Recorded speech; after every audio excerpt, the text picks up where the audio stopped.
오늘 아침 정부권 주요 뉴스입니다. 도내댐과 저수지가 폭우로 밀려 내려온 쓰레기에 몸살을 앓고 있습니다. 도민의 식수원이 용담댐도 심각합니다.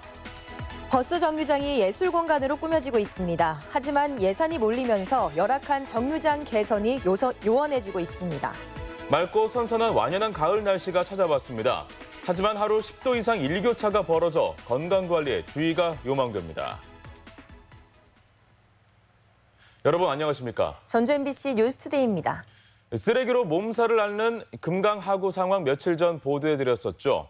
도민 식수원이 용담댐도 비슷한 상황입니다. 네, 잦은 비로 떠내려온 쓰레기가 예년의 6배에 달한다고 합니다. 유룡 기자입니다. 수면 위에 쓰레기가 거대한 띠를 이루며 떠 있습니다. 잡목과 생활 쓰레기가 뒤엉킨 부유물을 그물로 붙들어 수변 쪽으로 끌고 옵니다. 집게로 들어올려 트럭으로 실어낸 뒤 떠내려가지 않도록 한 곳에 모읍니다. 가까이 가보면 비린내가 진동해 식수원이 오염되지 않을까 걱정입니다. 바람 때문에 군데군데 지금 구석구석에 박여 있는데 그걸 지금 그물로 이렇게 포집을 해가지고 육상까지 지금 포크레인 길이 닿는 데까지 와서 8월 말부터 내린 많은 비로 용담댐에 유입된 부유물은 어림잡아 3,200미터. 여름이면 쓰레기로 몸살을 앓곤 했지만 간만에 내린 폭우로 예년 평균 500입방미터에 6배에 달할 정도로 올해는 양이 많습니다. 수자원공사는 도민의 식수로 사용되는 물인 만큼 오염이 확산되지 않도록 시급히 부유물을 처리한다는 계획입니다. 많은 부유물이 들어왔고요. 저희들이 수질 오염을 최소화할 수 있도록 앞으로 2주 내에 최대한 처리를 하도록 하겠습니다. 용담댐뿐 아니라 섬진댐, 동상댐 등 주요 저수지마다 상류에서 밀려온 쓰레기 처리로 비상이 걸린 상황. 농업용 저수지의 경우 다음 주부터 처리를 진행할 예정인데 부유물의 양이 적지 않아 한 달 이상이 소요될 것으로 전망하고 있습니다. MBC 뉴스 유룡입니다.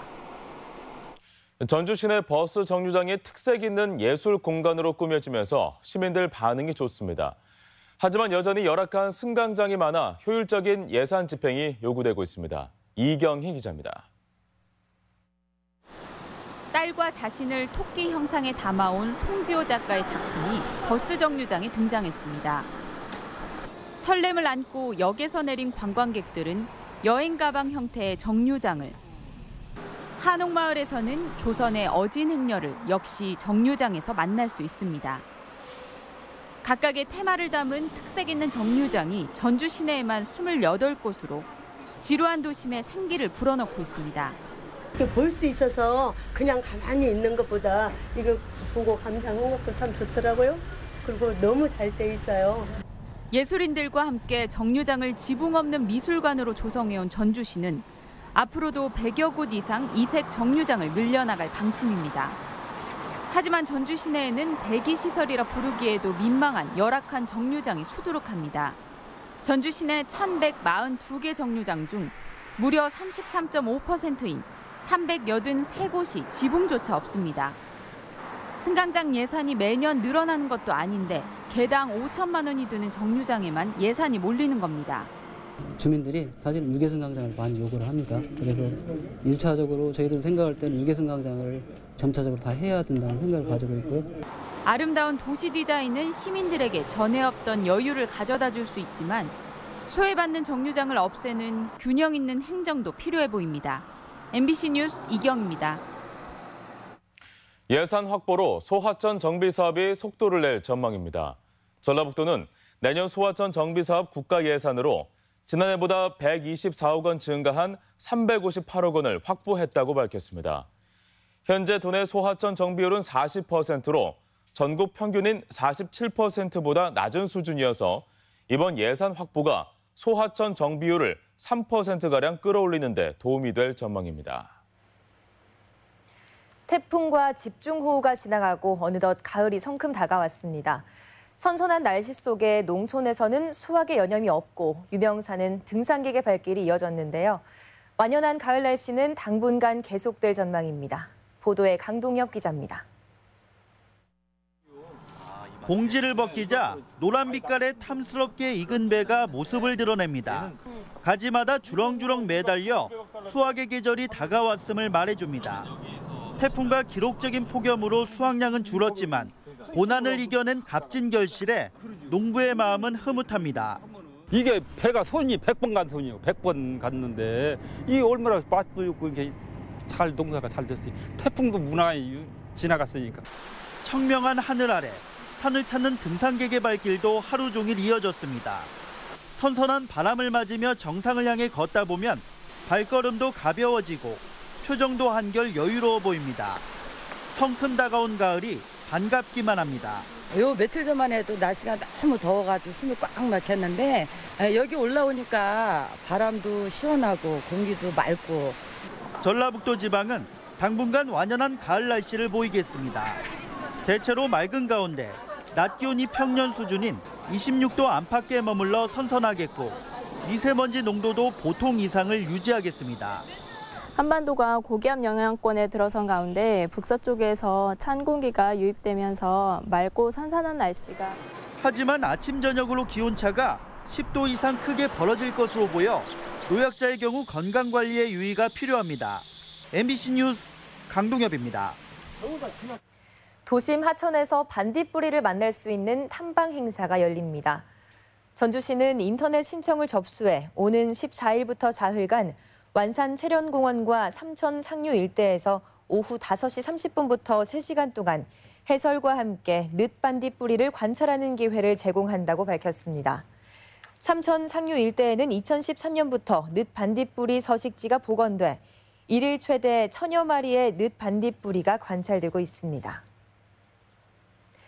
추석을 앞두고 임금체불로 고통받는 도내 노동자가 7,000명에 달하는 것으로 나타났습니다. 전주 고용노동지청에 따르면 올 들어 지금까지 임금을 체불한 사업장은 모두 2,600여 곳에 임금체불 근로자는 7,000여 명에 달하고 체불 임금은 310억 원에 이르는 것으로 집계됐습니다.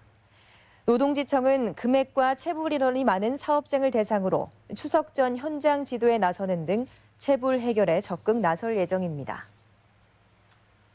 어장 보호를 위한 조업구역 위반 단속이 강화됩니다. 전라북도는 올 들어 지난달까지 무허가 조업과 조업구역 위반, 어린 물고기 포획 등의 불법 어업 행위 일제 단속을 벌인 결과 모두 55건을 적발했다고 밝혔습니다. 이는 지난 한 해 동안 적발된 44건을 훨씬 웃도는 데다 절반에 가까운 27건이 다른 시도의 선적인 것으로 드러나 전라북도는 단속을 강화하기로 했습니다. 다른 지역의 뉴스를 전해드리는 시간, 오늘은 안동 소식입니다. 저출산 고령화 여파로 소멸 위험 1순위에 오른 의성에서 마을 살리기 실험이 시작됐습니다. 민간의 주도로 기획된 이 실험에는 공모를 통해 선발된 5명의 외국 스토리텔러들이 참가해 한국의 전통 문화를 알려나갔습니다. 최보규 기자입니다. 안동 김씨와 풍산유씨 집성촌인 사촌마을에 낯선 손님들이 찾아왔습니다. 사촌마을에서 한 달 살기 실험에 참가한 미국과 호주 등의 스토리텔러들입니다. 지난 7월 페이스북 공모를 통해 선발돼 모두 자비로 이곳에 왔습니다. 이들은 9월 한 달 동안 사촌마을에 살면서 한국의 전통과 농촌 문화를 전 세계에 전파합니다. 전파 수단은 유튜브와 SNS. Definitely talking about the stories that originated here, what we've learned about from Grandpa Manchuang, and the relationship of the people to the land, and how the land is flourishing in response. Where we can speak the spoken word in amongst people that comes from the heart and the soul that unite us. 이 실험의 기획자는 K-스토리텔러로 알려진 김승아 씨. 김 씨는 지난해 K-스토리텔링 월드 투어 프로젝트를 진행해 세계의 한국의 전통 문화를 알렸습니다. 사촌마을에서 한 달 살기 프로젝트는 올 가을 실험을 거쳐 내년부터 본격적으로 진행됩니다. 사촌마을에서 한 달 살기 이제 1기가 시작이 됐는데 내년에는 4월, 5월, 6월, 그다음에 9월, 10월 총 5회에 걸쳐서 더 진행을 하려고 생각을 하고 있습니다. 소멸 1순위로 지목된 의성에서 민간 주도로 이 같은 실험이 시작되자 의성군도 지역 회생의 대안이 될 수 있을지 주목하고 있습니다. 스토리텔러들이 모여서 다양한 이런 행사를 하는 이러한 사업 등 군에서 또 또 할 수 있는 모든 그러한 노력 사업들을 다 해 나갈 계획입니다. 사촌마을에서 한 달 살기 프로젝트가 끝나는 내년 10월에는 전 세계 유명 스토리텔러들이 참가하는 국제 스토리텔링 페스티벌도 개최될 예정입니다. MBC 뉴스 최복입니다. 도내 농산어촌 개발 사업이 확대됩니다.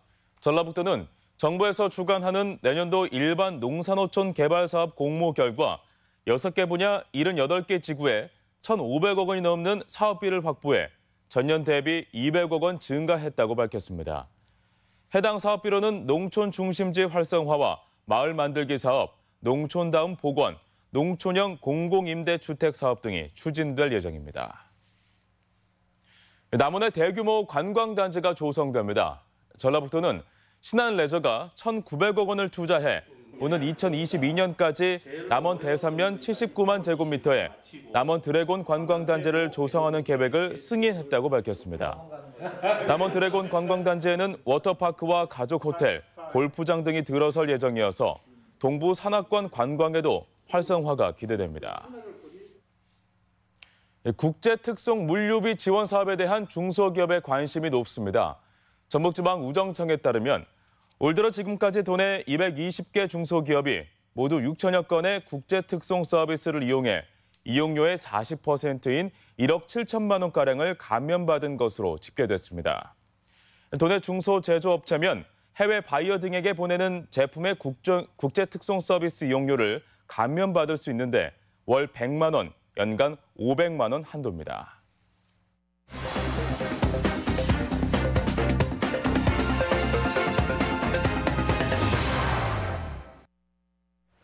남원시가 산림자원을 활용한 화장품 산업을 육성하고 있습니다. 완주군은 300억 원의 예산을 확보해 노후 상수관 개량 사업을 추진합니다. 지역 소식 박찬익 기자입니다. 남원시가 국립수목원과 업무 협약을 맺고 산림생물자원을 이용한 화장품 소재를 개발하기로 했습니다. 남원시는 지난 2011년부터 화장품 산업을 새로운 성장 동력으로 육성하고 내년에 화장품 원료 생산 시설을 준공할 예정입니다. 산림자원 이용 활성화와 가치 창출을 위한 공동 연구를 통해 화장품 산업을 발전시켜 나가겠습니다. 장수군이 미래에셋생명과 지역사회 공헌을 위한 업무 협약을 체결했습니다. 청소년 교육과 장수군 홍보, 노무 컨설팅 등 다양한 분야에 걸쳐 상호 협력하기로 했으며 특히 오는 14일부터 열리는 장수 한우랑 사과랑 축제 기간에 임직원들이 봉사활동에 참여하기로 했습니다. 사회적 가치 실현을 위해 실질적인 도움이 될 수 있도록 미래에셋생명과 손을 맞잡고 적극적인 활동을 펼쳐 나가겠습니다. 완주군이 300억 원의 환경부 지방상수도 공모사업에 선정됐습니다. 완주군은 내년부터 2023년까지 삼내읍과 봉등읍, 이서면 등 8개 읍면을 대상으로 노후 상수관을 개량하고 누수를 복구하는 유수율 제고 사업을 추진합니다. 이를 통해 현재 68.1%에 머물러 있는 유수율을 85%까지 끌어올린다는 계획입니다. 순창군 드림스타트가 미취학 아동을 대상으로 키성장 운동교실을 운영합니다. 운동교실은 아동의 두뇌 발달과 사회성을 높이는 오감놀이와 역할놀이이며 30명을 대상으로 총 10차례 진행합니다. 드림스타트는 취약계층 아동에게 학습 지원과 예방접종, 심리 상담 등 맞춤형 통합 서비스를 제공하고 있습니다. MBC 뉴스 박찬익입니다. 전북 도민 2명이 메르스 환자와 같은 공간에 있었던 것으로 확인됐습니다. 전라북도 보건당국에 따르면 전주와 익산에 주소를 둔 20대 2명이 지난 7일 쿠웨이트에서 입국해 메르스로 확진된 60대 환자와 함께 비행기를 탔거나 당시 공항에서 근무했던 것으로 확인돼 잠복기인 14일 동안 보건소의 관리를 받게 됐습니다. 한편 도내에서는 지난 2015년 3명의 메르스 환자가 발생해 2명이 숨졌습니다. 미세먼지 피해 예방 대책이 추진됩니다. 전라북도의회 국주영 의원은 미세먼지 예방과 저감 계획 수립, 취약계층 지원을 주요 내용으로 하는 조례안을 대표 발의했습니다. 해당 조례안은 미세먼지 피해에 취약한 어린이집과 경로당, 각급 학교 학생이나 노인, 산업단지 주변 주민에게 보건용 마스크와 공기정화기 우선 지원 방안 등을 담고 있습니다. 2019학년도 대입 수시 모집이 진행됩니다. 교육부에 따르면 오늘부터 올해 수시 모집 원서 접수가 닷새 동안 진행되는데 학생 1명당 최대 6개 학교를 지원할 수 있습니다. 합격자 발표는 12월 14일로 한국대학교육협의회 집회 결과 전국 4년제 대학 전체 신입생의 76.2%인 26만여 명을 수시 전형으로 모집합니다. 다음은 우리 지역 행사와 문화 소식입니다. 무형문화재 관련 전시 공연 등을 한자리에서 즐길 수 있는 무형문화재 대전이 오는 13일부터 국립무형유산원에서 펼쳐집니다. 제주특별자치 도립무용단의 교류 공연이 오늘 부안예술회관에서 마련됩니다. 장애인에 대한 인식 개선을 위한 익산 장애인 영화제가 모레부터 공공영상 미디어센터에서 열립니다. 극단 까치동의 세미 뮤지컬 각시 마고가 오는 14일부터 이틀간 김제문화예술회관에서 공연됩니다. 한국공예문화협회 회원전이 익산 W미술관에서 열리고 있습니다.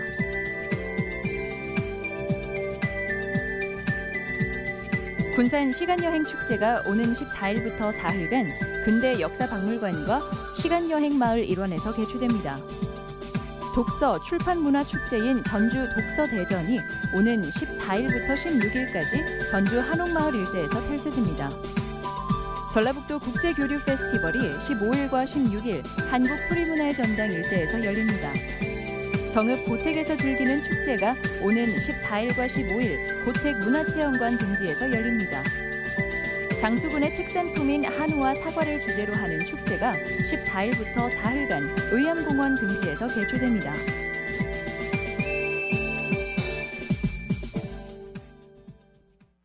(9월 10일) 월요일 전북권 날씨입니다. 전라북도는 오늘 대체로 맑고 일교차가 큰 날씨를 보이겠습니다. 미세먼지 농도는 좋음 수준을 나타내겠습니다.